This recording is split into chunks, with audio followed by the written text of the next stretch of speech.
Welcome to Duo coders में आपका स्वागत है। मैं हूं एमबीसाई आदित्य और दोस्तों आज के वीडियो में हम जिंजर टेम्पलेटिंग को एंड करेंगे। और बेसिकली इस वीडियो में हम देखने वाले हैं जिंजर टेम्पलेटिंग के डिसीजन स्टेटमेंट्स यानी कि if statement, L statement and साथ में हम देखेंगे लूप्स यानी कि for loop, while loop. While loop वैसे जिंजर टेम्पलेटिंग में कभी काम हमें आता नहीं है, इसलिए बेसिक फोकस फॉर लूप पे ही होगा। और अगर आपको वाइल लूप देखना होगा तो मैं आपको जिंजर टेम्पलेट का डॉक्यूमेंटेशन डिस्क्रिप्शन में प्रोवाइड कर दूंगा, वहाँ से जाके देख सकते हैं। तो सबसे पहले जिंजर टेम्पलेट के डॉक्यूमेंटेशन पे ही चलते हैं। तो jinja.palettesproject.com नाम से एक वेबसाइट है जिसका लिंक मैं आपको डिस्क्रिप्शन में दे दूंगा। आप सिंपली यहाँ से जाके जिंजा का पूरा डॉक्यूमेंटेशन एक्सेस कर सकते हैं और इन्होंने बहुत अच्छा डॉक्यूमेंटेशन यहाँ पे दिया हुआ है। जितने भी चीज़ें हैं जैसे कि फॉर लूप और अपने वाइल लूप्स हैं या जितने भी डिसीजन स्टेटमेंट्स हैं, बहुत सारी चीज़ें यहाँ पे अवेलेबल हैं। क्यों और डेफिनेटली मैं कहूँगा कि इतनी सारी चीज़ें हमें यहाँ पे काम नहीं आती, कभी कभी स्पेसिफिक पर्पज़ के लिए कुछ काम आ गया तो आ गया। तो जो इंपॉर्टेंट है वो हम बेसिकली यहाँ पे डिस्कस करने वाले हैं। और फॉर लूप और इफ़ जो स्टेटमेंट है अपना डिसीजन स्टेटमेंट, वो बहुत ही ज़्यादा इंपॉर्टेंट है, इसलिए हम उस पर बेसिक फोकस रखने वाले हैं। तो चलो एक काम करते हैं, कोड पे ही चलते हैं डायरेक्टली। तो आपको याद होगा कि मैंने एक जिंजर टेम्पलेटिंग नाम का फ़ोल्डर बनाया हुआ था फ्लास्क वेब डेव के अंदर, और यहाँ पे मैंने इसे विजुअल स्टूडियो कोड में ऑलरेडी खोल के रखा हुआ है। तो और यहाँ पे याद होगा आपको पिछले में हमने कुछ टेम्पलेट्स बनाए थे। और हाँ, एक और बात मैं आपको बताना चाहूँगा कि जितने भी सोर्स कोड्स हैं इस पर्टिकुलर चीज़ों के मैंने ऑलरेडी प्रोवाइड कर दिया आपको डिस्क्रिप्शन में। फॉर एग्जांपल मैं जो लास्ट वीडियो है उसके डिस्क्रिप्शन में जाके आपको दिखाता हूँ कि मैंने सोर्स कोड आपको प्रोवाइड कर दिया है। अगर आपको एक्सेस करना है तो यहाँ से जाके डिस्क्रिप्शन में आके सोर्स कोड आप देख सकते हैं, और सभी वीडियोज़ के लिए मैंने अवेलेबल करा दिया है। तो नेक्स्ट अपन क्या करते हैं, मैं कोड पे आ जाता हूँ और आपको बताना चाहूँगा कि ये जो स्लैश राउट पे अपन ने कुछ नहीं किया है, रेंडर टेम्पलेट करके index.html को रेंडर कर दिया, that's it.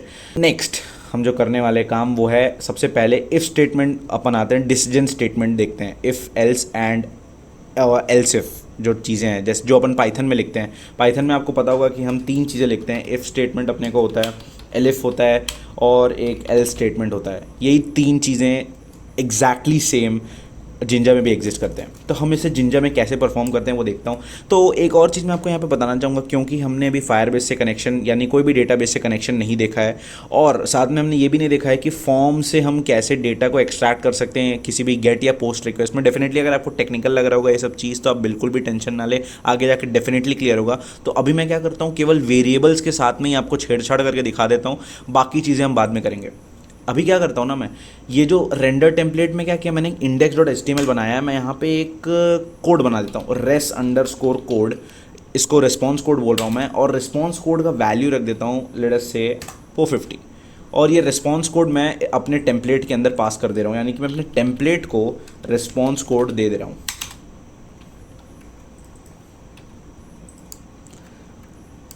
Oh I am sorry for that. हाँ, तो मैं रेस्पॉन्स कोड मैंने सिंपली क्या किया, अपने टेम्पलेट को दे दिया। मैं सिंपली अपना कोड को यहाँ पे रन कर लेता हूँ और देखते हैं कि होता क्या है यहाँ पे। तो दोस्तों सर्वर यहाँ पे रन हो गया है, और आपको याद होगा कि डिबग इक्वल टू ट्रू यहाँ पे मैंने ऑलरेडी लिखा हुआ है ताकि बार बार हमें सर्वर को रन ना करना पड़े, ऑटोमेटिक चेंजेस एनेबल्ड हैं। तो ये अपना सर्वर यहाँ पे खुल गया है, और सर्वर पे जैसा कि कुछ दिख नहीं रहा है आपको ऑब्वियसली, क्योंकि इंडेक्स के अंदर कुछ भी लिखा नहीं हुआ है। तो सबसे पहले इंडेक्स के अंदर जाके हम बेसिक जो बॉयलर प्लेट है HTML का उसको डालते हैं, और इसको सेव कर लेता हूँ मैं। और सिंपली क्या करता हूँ, H1 डाल के साई आदित्य लिख देता हूँ अपना नाम, और इसे रिफ्रेश करता हूँ, और हाँ साई आदित्य आ गया, यानी कि अपना सर्वर बिल्कुल अच्छे से रन कर रहा है। नेक्स्ट अपन क्या करेंगे, ये जो रेस्ट कोड मैंने आपको बताया है कि 450 नाम का मैंने पास किया index.html के अंदर, इसका क्या काम है। तो ये मैंने इसलिए लिया है ताकि मैं आपको यहाँ पे इफ़ के बारे में बता सकूँ। तो सबसे पहले जो मैं लिख रहा हूँ उसको लिख दीजिए आप, और उसके बाद मैं आपको समझाऊँगा। सबसे पहले एक करली ब्रेसेस देके आपको 2 परसेंटाइल लगाना है, और उसके बीच में लिखना है if res_code equal to 450, then h1 equal to 450, else अपन क्या करते हैं, h1 करके 451 लिख देता हूँ मैं, और सिंपली आखिरी में क्या करता हूँ, एंड इफ़ लिख देता हूँ, एंड इफ़। तो दोस्तों आपको लग रहा होगा ये मैंने क्या लिख दिया यहाँ पे। सबसे पहले मैं आपको इसको वर्क करके दिखाता हूँ ये एग्जैक्टली काम कैसे कर रहा है। मैं रिफ्रेश करूँगा तो 450 आ रहा है। तो दोस्तों होता क्या है ना कि ये तो आपको डेफिनेटली पता है कि ये जो रिस्पॉन्स कोड 450 है ये index.html को प्रदान किया गया पाइथन के फ्लास्क द्वारा, और इंडेक्स के पास रेस्ट कोड नाम का एक वेरिएबल आया।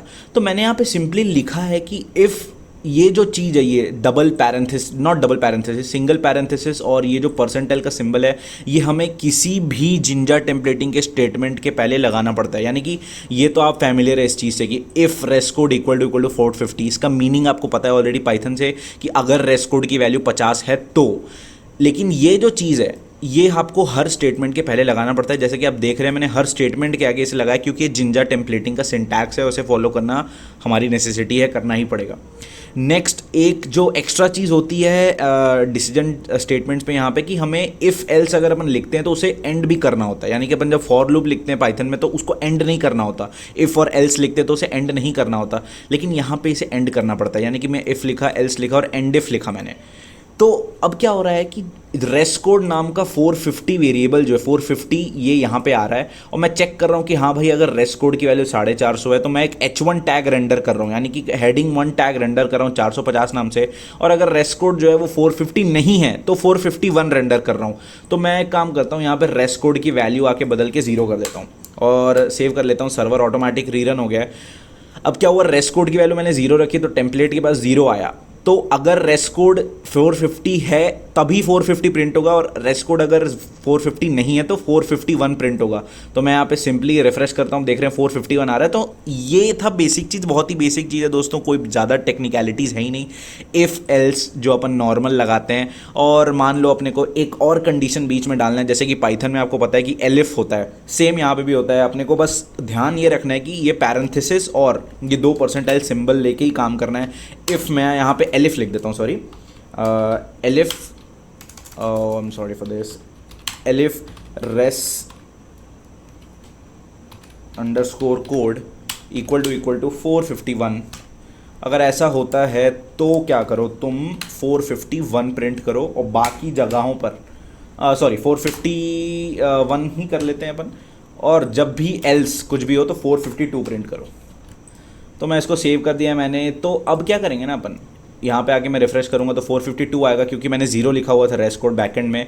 अब मैं इसको यहाँ पे आके 451 लिख देता हूँ और इसे सेव करता हूँ, और अब काम करते हैं अपन। अब हाँ 451 लिख दिया मैंने, रिफ्रेश करूँगा 451। अब क्यों ऐसा हो रहा है, क्योंकि 451 टेम्पलेट को मिल रहा है और यहाँ पे एलिफ कंडीशन एग्जीक्यूट हो रहा है, और H1 जो है वो 451 हो गया। तो ये बहुत इजी चीज़ था, और डेफिनेटली आप इसको आगे चल के इसका क्या काम है, क्यों ऐसा करना पड़ता है, ये मैं आगे चल के जब हम ज़्यादा थोड़ी कॉम्प्लिकेटेड एप्लीकेशंस बनाएंगे तब इसका एक्चुअल नीड आपको समझ में आएगा।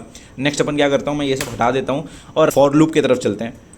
तो फॉर लूप के लिए मैं एक काम करता हूँ, सबसे पहले यहाँ पे एक वेरिएबल डिफाइन करता हूँ MBSA नाम का। MBSA नाम का एक वेरिएबल डिफाइन करता हूँ, और this variable is nothing but a list.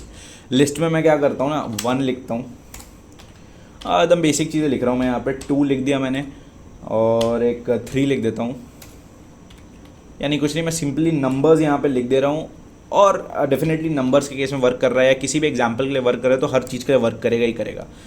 अब क्या होगा, मैं यहाँ पे रेस्ट कोड की जगह पास करूँगा MBSA नाम का वेरिएबल टेम्पलेट को, और उसकी वैल्यू भी MBSA ही रख दूंगा। यानी मैं इस लिस्ट को पूरा पास कर दे रहा हूँ टू द टेम्पलेट। अब क्या करेंगे हम लोग, ये जो लिस्ट अपने पास आया है इसको आइट्रेट करेंगे। For loop is basically used for iteration, जैसा कि आप सबको पता है। तो नॉर्मली अपन लिस्ट को आइट्रेट कैसे करते हैं पाइथन में, फॉर आई इन लिस्ट, ऐसे करके हम आइट्रेट करने की कोशिश करते हैं। सेम चीज़ यहाँ पे है यार, कोई दिक्कत अगर पाइथन आपको आती है, जो जिंजा बहुत बड़ी चीज़ बिल्कुल भी नहीं है। सिंपली जैसे कि फॉर लूप के लिए क्या करते हैं, फॉर लिखते हैं। अब यहाँ पे क्या है, अपने को पैरेंथेसिस लगाना इंपॉर्टेंट है, तो अपन लिखेंगे फॉर आई, या फॉर चलो फॉर आई ले लेते हैं, for I in list. List का नाम अपन ने MBSA रखा हुआ है, क्योंकि MBSA मिल रहा है अपने को।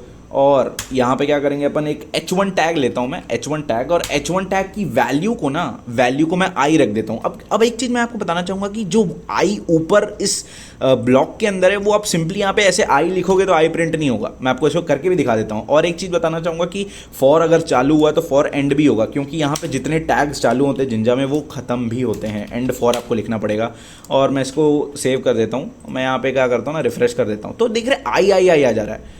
तो इस चीज़ के लिए आपको क्या करना है ना, सिंपली ये जो आई है, आई नहीं लिखना है, इसे लिखना है डबल पैरेंथेसिस, क्योंकि जो हमारा पाइथन है, सॉरी हमारा जो HTML है वो डायरेक्टली जिंजा के वेरिएबल्स को समझ नहीं पाता, तो इसके लिए हम लोग को डबल पैरेंथेसिस का यूज़ करके आई लिखना है और इसे सेव कर दो आप, और सिंपली यहाँ पे इसे रन कर दोगे तो 1 2 3 4 जो अपन ने पीछे बैकएंड में दिया हुआ है वो यहाँ पे आ रहा है। अब यहाँ पे वही आ रहा है, मैं आपको प्रूव करने के लिए यहाँ पे साई लिख देता हूँ 1 की जगह, और रिफ्रेश कर दिया मैंने, और मैं इसे सेव करूँगा तो यहाँ पे अब सही आ रहा है 1 की जगह। तो ये था फॉर लूप के बारे में और if statements, sorry decision statements and looping के बारे में पाइथन में। अगर आपको और भी कुछ, जैसे कि फॉर एग्जांपल आगे जानना है कि वाइल लूप कैसे काम करता है, और भी जितने भी चीज़ें आपको जानना है, आप डेफिनेटली इसके डॉक्यूमेंटेशन से जाके पढ़ सकते हैं। और जो मोस्ट इंपॉर्टेंट चीज़ें था जो प्रोडक्शन लेवल साइट्स में यूज़ होता है वो मैंने आपको बता दिया। तो this is it for the video guys, thank you so much guys for watching this video and I will see you next time.